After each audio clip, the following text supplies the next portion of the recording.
Hello dear students, I hope that you all are in the best of your health and enthusiastic about your studies. Dear students, today we are going to discuss chapter number 4 of class 8 science, that is materials, metals and non-metals. Do you know from which substances all these objects are made up of? Solid objects, shiny objects, soft objects, metals and non-metals. Now let's see what we are going to discuss in this chapter. Physical properties of metals and non-metals, chemical properties of metals and non-metals, and uses of metals and non-metals. So let's start with the physical properties of metals and non-metals. You must have heard about metals and non-metals. We can recognize them easily with the help of their physical properties. First of all, we will discuss their very important property, that is hardness. Observe this picture here. We have taken 4 substances. 2 of them are metals and other 2 are non-metals. Here the metals are copper and iron and the non-metals are sulfur and carbon. You have observed that when copper and iron metals are beaten with a hammer, their shape changes. When these metals are beaten more forcefully and continuously, they change into thin sheets without breaking at all. The property which allows the metals to be hammered into thin sheets or foils is called malleability. Most of the metals are malleable. Gold and silver are the best malleable metals. Metals can also be drawn into thin wires.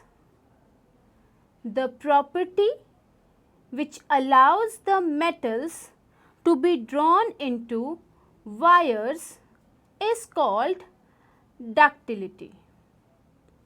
Gold and silver are among the best ductile metals. Copper, aluminium, iron and magnesium metals can easily be drawn into thin wires, so they are very ductile. Now let's compare the properties of sulfur and carbon with iron and copper. When we apply force on sulfur or carbon or we hammer on them, they easily break up into pieces on hammering. This shows that non-metals are brittle in nature, whereas metals are hard. When metals like copper or iron objects are struck with the hard surface, a ringing sound is produced. Whereas when sulfur or carbon are struck with the hard material, no ringing sound produced. It means that metals are sonorous. They produce sound. Whereas the non-metals are non-sonorous, as they do not produce any ringing sound when we strike them. You must have seen the bells in the temples and in your school. They all are made up of metals. Another very important property of metals and non-metals is their conductivity. To check whether any object conduct electricity or not, here we have taken an electric circuit. We will check the conductivity of the materials by checking different objects one by one in this electric circuit. When we connect a piece of iron or copper in this electric circuit, the circuit will complete and you will notice that the electric bulb present in the circuit glows. But when we place sulfur or a coal piece in the circuit, the electric circuit does not complete and you will notice that the electric bulb does not glow. By this activity, we can conclude that metals like iron, copper and aluminium are good conductors of electricity, whereas non-metals like sulfur, coal are poor conductors of electricity. When we apply wax candle on an iron piece and keep it in a boiling water, you will see that the heat energy of water will transfer to the candle easily through iron and the wax melts. But when we apply wax candle on a piece of carbon and place it in a boiling water, we will see that the heat energy of water will not transfer to wax and wax candle does not melt. By this activity, we can easily conclude that metals like iron are very good conductors of heat, whereas non-metals like coal are poor conductors of heat. Metals have a shiny surface. They are lustrous, whereas non-metals are dull in appearance. It means they are non-lustrous. Dear students, now we will learn about some metals and non-metals with their chemical symbols. We have a series of different metals and non-metals, and their chemical symbols are as follows: hydrogen, capital H; helium, capital He; lithium, Li; beryllium, Be; boron, B; carbon, C; nitrogen, N; oxygen, O; fluorine, F, capital F; neon, Ne; sodium, Na; magnesium, Mg; phosphorus, P; sulfur, S; chlorine, Cl; and argon, Ar. By these symbols, we represent or write these metals and non-metals. Dear children, now let's study the chemical properties of metals and non-metals. Metals react with oxygen, water, air and acids. When iron comes in contact with atmospheric oxygen and moisture, it becomes rusty. It means it converts into its oxide. Similarly, when we burn magnesium ribbon in the presence of oxygen, it converts into magnesium oxide. When the ashes of magnesium oxide are dissolved in water, it converts into magnesium hydroxide. To check the property of magnesium hydroxide, whether it is acidic or basic, we can test it with the help of litmus paper.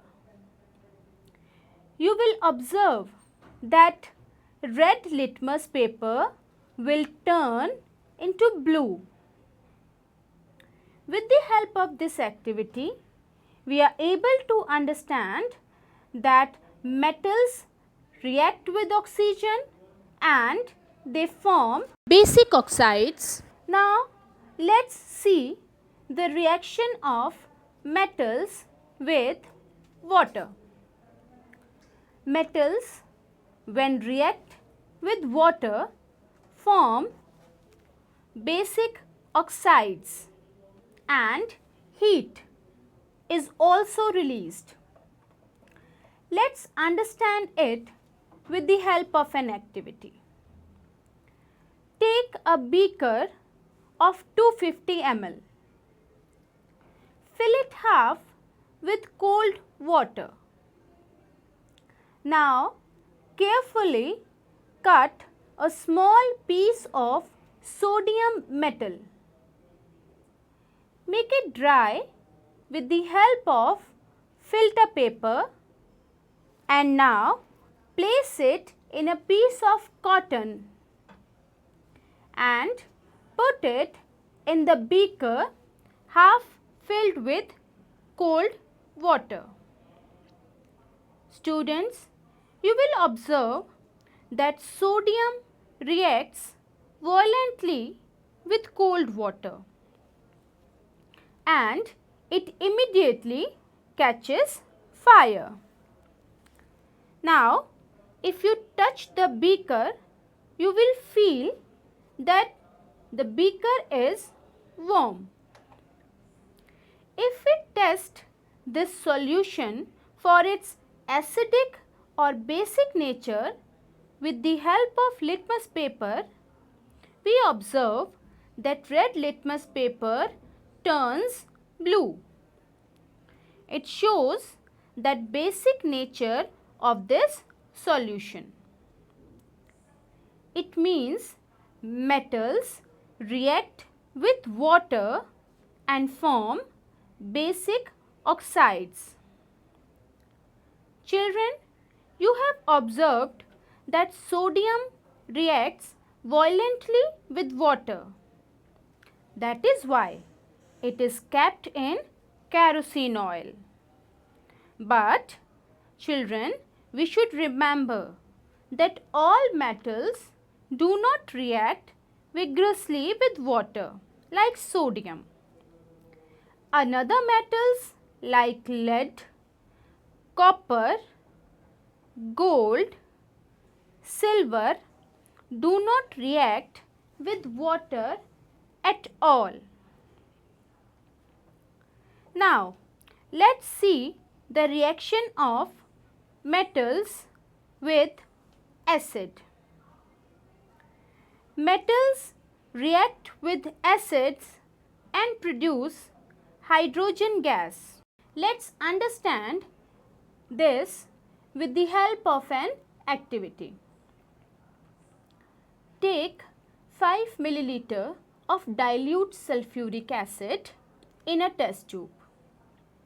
Take 20 milliliter of soap solution in a beaker. Now put some zinc granules in a test tube. We observe that reaction has started and some bubbles are formed. Now pass these bubbles in the soap solution with the help of a delivery tube. Bring a burning matchstick near the bubbles coming out of the soap solution. We will see that a popping sound occurs when the gas present in soap bubbles comes in contact with burning matchstick. This shows the presence of hydrogen gas. Now let's see the reaction of metals with bases. Metals react with bases to form hydrogen gas and they also release heat. Let's understand it with the help of an activity. Take a test tube and make fresh solution of sodium hydroxide.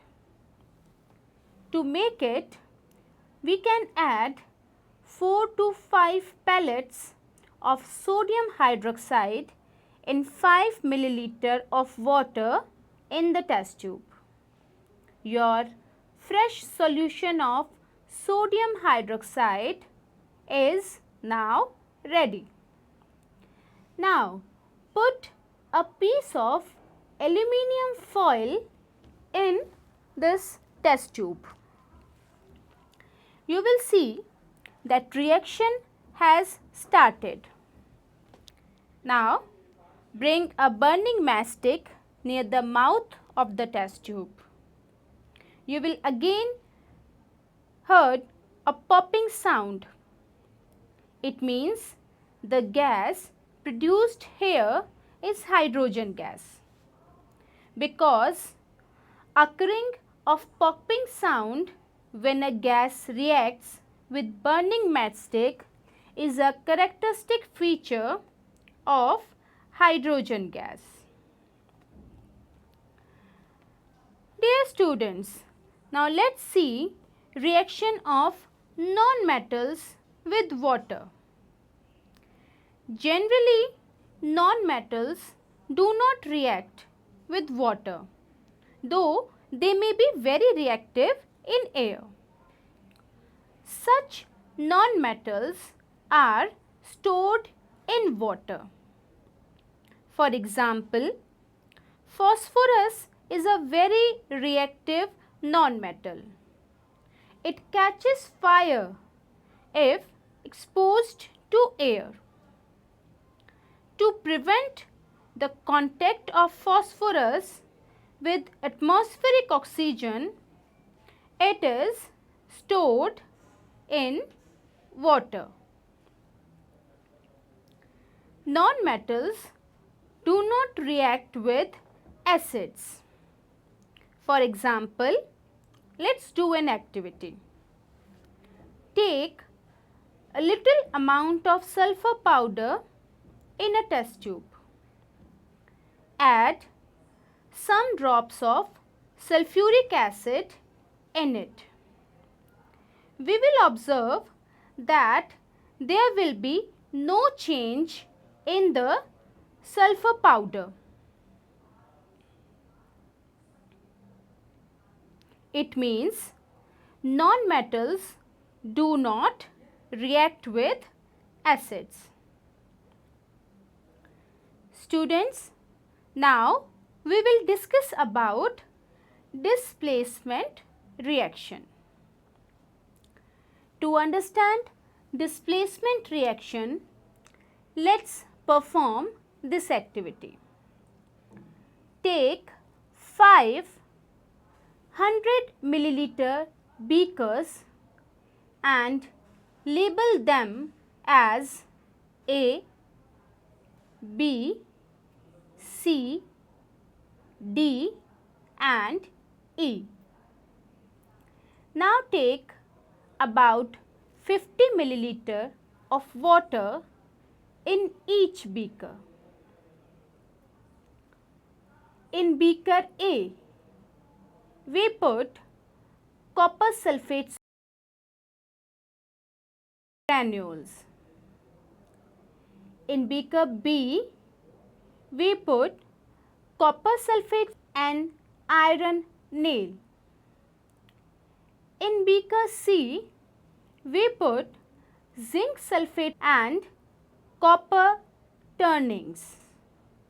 In beaker D, we put iron sulfate and copper turnings. And in beaker E, we put zinc sulfate and iron nail. Keep these beakers undisturbed for some time. Now record your observations. After some time, we will observe different changes occur in these beakers. First of all, let's observe beaker A. In this beaker, zinc displaces copper from copper sulfate solution. That is why the blue color of copper sulfate solution disappears and a powdery red mass of copper is deposited at the bottom of the beaker. Similarly, in beaker B, blue color of copper sulfate solution turns to green. In this beaker, iron sulfate is formed at the place of copper sulfate because iron displaces copper from its salt solution. You will observe that there are no changes in beakers C, D and E. Why? Beaker C and beaker E has zinc sulfate solution, but zinc is more reactive than copper and iron, and a more reactive metal can replace a less reactive metal, but less reactive metals cannot replace more reactive metal. That is why copper and iron cannot replace zinc from its salt solution. Whereas in beaker D, we have iron sulfate solution and copper turnings. As iron is more reactive than copper, that is why copper cannot displaces iron from iron sulfate solution. So dear students, displacement reactions is a chemical reaction in which a more reactive metal displaces less reactive metal from its salt solution. Now let's discuss the chemical properties of nonmetals. When nonmetals react with oxygen, they form oxides which are acidic in nature. These oxides turn blue litmus paper into red. Let's understand this with the help of an activity. Take a small amount of powdered sulfur in a deflagrating spoon. Heat it on a flame. As soon as sulfur starts burning, introduce the spoon into a gas jar or a glass tumbler. Now cover the tumbler with lid to ensure that the gas produced does not escape. Remove the spoon after some time. Add a small quantity of water into the tumbler and quickly replace the lid. Shake the tumbler well to dissolve sulfur dioxide gas in water. Sulfur dioxide gas dissolves in water to form sulfurous acid. Now let's test this sulfurous acid with blue litmus paper.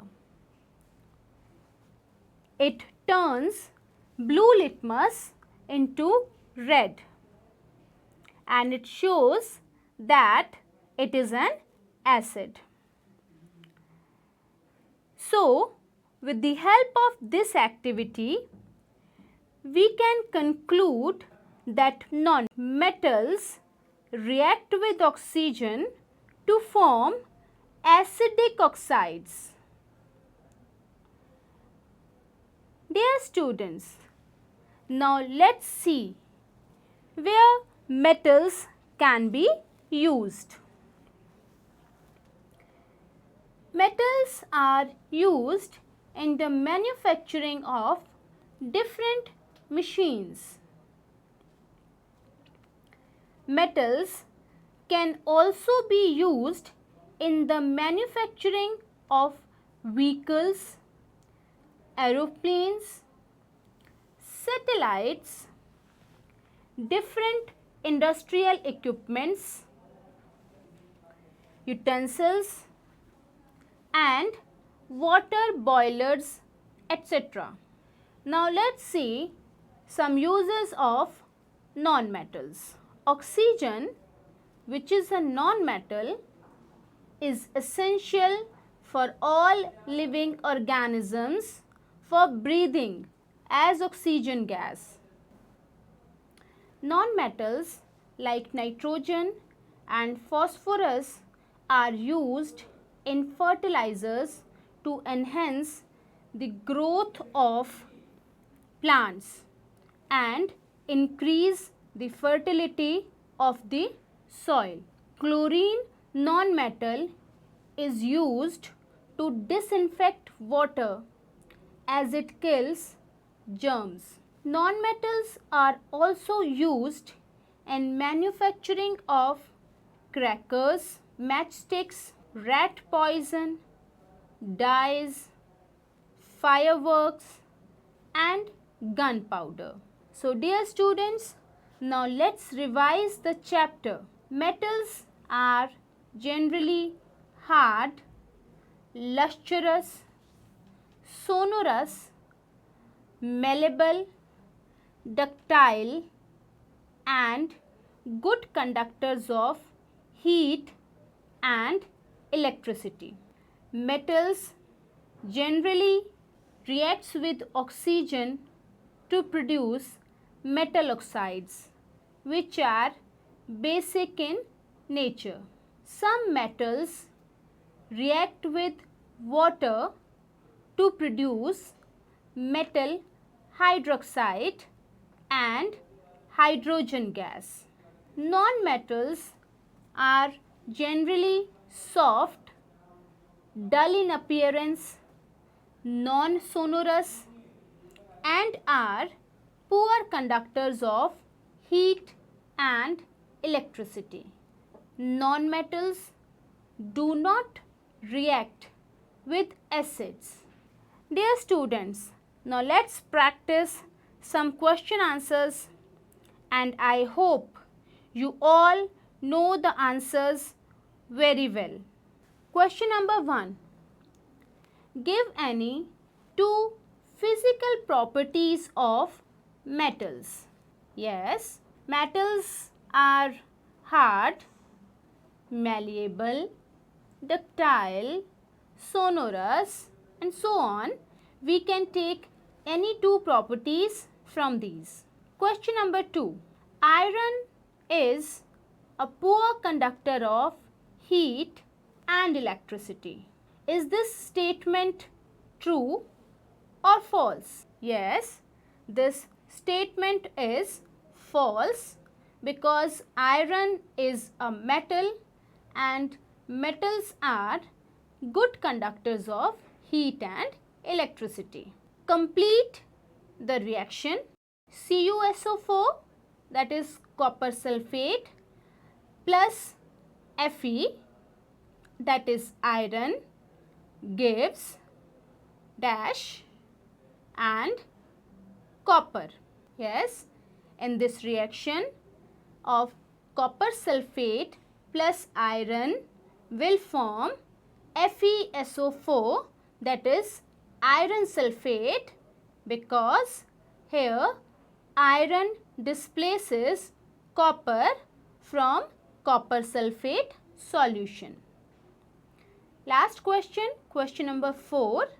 Metals react with acids to form which gas? Options are oxygen, hydrogen, chlorine and sulfur dioxide. Yes, the correct answer is hydrogen, because metals react with acids and form hydrogen gas. So dear students, with this we come to an end of this chapter, that is materials, metals and non-metals. I hope that you all have understood the chapter very well. Students, stay safe, keep healthy and keep studying. We all meet with another chapter soon. Thank you.